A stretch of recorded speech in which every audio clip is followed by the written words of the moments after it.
Os 7 obstáculos ou 7 doenças para as empresas, de William Deming. E a ideia que nós vamos tentar aqui é tentar aplicar alguns deles também para nós como indivíduos, como pessoas físicas. Então vamos falar hoje sobre essas 7 doenças ou esses 7 obstáculos. Então a ideia é que a gente olhe para cada um desses 7 obstáculos ou 7 doenças como sinais de alerta mesmo. De que se a gente está caindo em algum daqueles ali, a gente é bom fazer reanálises, reexecuções dos nossos padrões e aí fazer ajustes, né? Então, o primeiro obstáculo, a primeira doença é a falta de constância de propósito. No livro de Deming, ele deixa muito claro que isso é fatal para as empresas porque elas acabam perdendo os produtos, serviços de várias maneiras, incorrendo em custos elevados que fazem com que elas percam também. Só que isso é muito aplicável para a gente também como pessoa, porque você imagina, pense comigo como a pessoa que vive sem constância de propósito, que não tem constância de propósito, que não tem firmeza de propósito. Então acaba que isso também é muito aplicável para a gente, essa ideia de constância de propósito, constância de objetivo. Então é muito interessante esse primeiro obstáculo.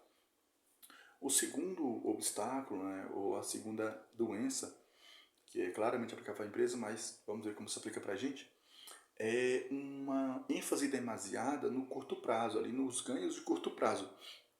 Porque as empresas acabam, se elas focarem nisso, elas acabam tendo a ideia que é possível que se tenha pequenas perdas, pequenos custos no curto prazo, mas que no longo prazo se compensam. E nós como indivíduos também, isso também é muito legal, porque se nós focarmos apenas, aí vamos pensar no curto prazo aí, 1, 2 anos, né, talvez nessa faixa aí. Se nós focarmos apenas nesses ganhos ali de curtíssimo prazo, a gente acaba perdendo a visão maior, a visão a longo prazo. E há muitos ganhos que nós temos a curto prazo, só que significam perdas a longo prazo também. Então isso é bem interessante.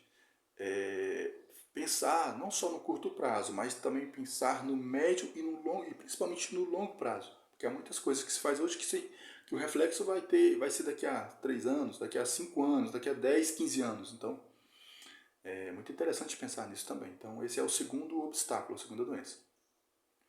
E esses dois foram muito aplicáveis, assim, dá para ver claramente a relação entre, mesmo sendo aplicados para empresas, para nós também como pessoas. O terceiro e o quarto não são tanto assim, mas vamos ver o que a gente consegue. O quarto é a avaliação de resultados individuais. E aí a ideia do Deming é que quando as empresas focam muito em avaliação de resultado individual, elas esquecem que muitas vezes ali o indivíduo está inserido numa equipe, está inserido em um time. E há muitos resultados e há muitas metas que são resultados do trabalho do time, não apenas dele como pessoa. Então, quando a gente foca muito na avaliação do resultado individual, a gente esquece esse lado também, do lado na questão da equipe. E para nós como pessoas também, né, físicas e indivíduos, isso é interessante porque há resultados, há coisas que precisamos fazer que não dependem apenas da gente. E é bom a gente ter isso claro também. Porque as coisas que não dependem apenas da nossa ação, apenas do nosso trabalho, e elas dependem, como depende de outras pessoas também, é necessário considerar todo o contexto também. Então, esse é o quarto obstáculo, a quarta doença. O quinto é mobilidade excessiva de gerência. E a ideia é que quando há troca muito grande de gerentes, da gerência, o que acontece? Às vezes os que estão saindo, eles não consideram totalmente ali o contexto da empresa e tomam decisões que não consideram o futuro da empresa. E às vezes a gerência que está chegando, ela não consegue ver todo o contexto e não considera totalmente o passado. Isso acaba gerando uma diferença também, né? Gerando uma perda para a empresa. E para nós como pessoas também, vamos pensar que as gerências são aquelas pessoas que dão as diretrizes, as orientações, as regras gerais. Então, para nós como pessoas, talvez sejam as nossas diretrizes gerais, as nossas estratégias gerais. É bom a gente não ter muita mudança, porque isso acaba nos prejudicando também. Então, é bom ter tentando assim aplicar para o nosso caso como pessoa, a gente ter diretrizes, ter direcionamentos focados no longo prazo, e aí eles acabarão não mudando tanto assim. Então essa é um pouco dessa ideia. O quinto quando as empresas elas focam muito, a organização foca muito apenas em problemas tangíveis. E aí são os problemas tangíveis, são aquelas que ela consegue ver de imediato. Então é um produto com problema, um produto com custo muito grande. E aí ele fala que quando a empresa foca muito nisso, ela deixa de olhar para problemas, outras questões intangíveis, como foco na qualidade, como foco em fazer mais treinamento com os funcionários também. E aí como isso se aplicaria para nós como pessoas também?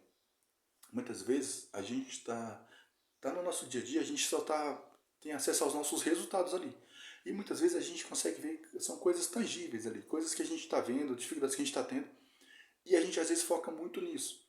Mas é interessante a gente pensar que há problemas também tangíveis que nós precisamos também pensar. Às vezes nós precisamos de treinamentos, nós precisamos de mais educação mesmo em alguns assuntos para que a gente se desenvolva mais, para que a gente cresça mais também. Então, são algumas coisas que são intangíveis, mas que fazem muita diferença no nosso dia a dia também. O sexto obstáculo, a sexta doença, são os gastos médicos excessivos. Na época do Deming, as empresas elas muitas vezes não tinham equipamento de proteção individual. E por não ter equipamento de proteção individual, havia muitos acidentes de trabalho. E por conta disso, elas tinham gastos médicos muito excessivos. E vamos pensar como isso se aplicaria para nós como pessoas. Às vezes, quando a gente foca, a gente acaba tendo, em muitos momentos, as pessoas acabam gastando muito com doença, por problema de doença e outras coisas. Só que é interessante a gente focar, parando para pensar nesse sexto obstáculo, a gente pode trazer um foco preventivo para o nosso dia a dia também, focando em uma alimentação melhor, no exercício físico também, cuidando da nossa saúde mental. Quando a gente tem um foco na prevenção, a gente acaba evitando muitos gastos também futuros, porque a gente evita doenças também. Então, quando a gente quando a gente foca na prevenção, quando a gente evita fazer as coisas de qualquer jeito, mas tem essa visão assim de longo prazo, e aí pensando em cuidar da saúde nesses aspectos, a gente acaba tendo ganhos também. E o último, esse é claramente aplicável para a empresa, não tanto aplicável para nós como indivíduos, é o gastos excessivos com despesas jurídicas. Muitas vezes as empresas ali operavam sem obedecer às normas. E aí vinham necessidades jurídicas e elas tinham que se adequar e aí acabava tendo gastos jurídicos. E aí para nós, talvez assim, forçando um pouco a barra, seria a gente ter clareza das normas onde estamos, clareza do ambiente que estamos também. E acho que é isso. Então esses foram os 7 obstáculos, ou as 7 doenças de William Deming. E eu tentei trazer algumas coisas aqui que eu considero aplicáveis. Caso você tenha também outras percepções, consiga ver outras coisas também dessas 7 doenças também, coloque aqui também e compartilhe com a gente, vai ser muito interessante também.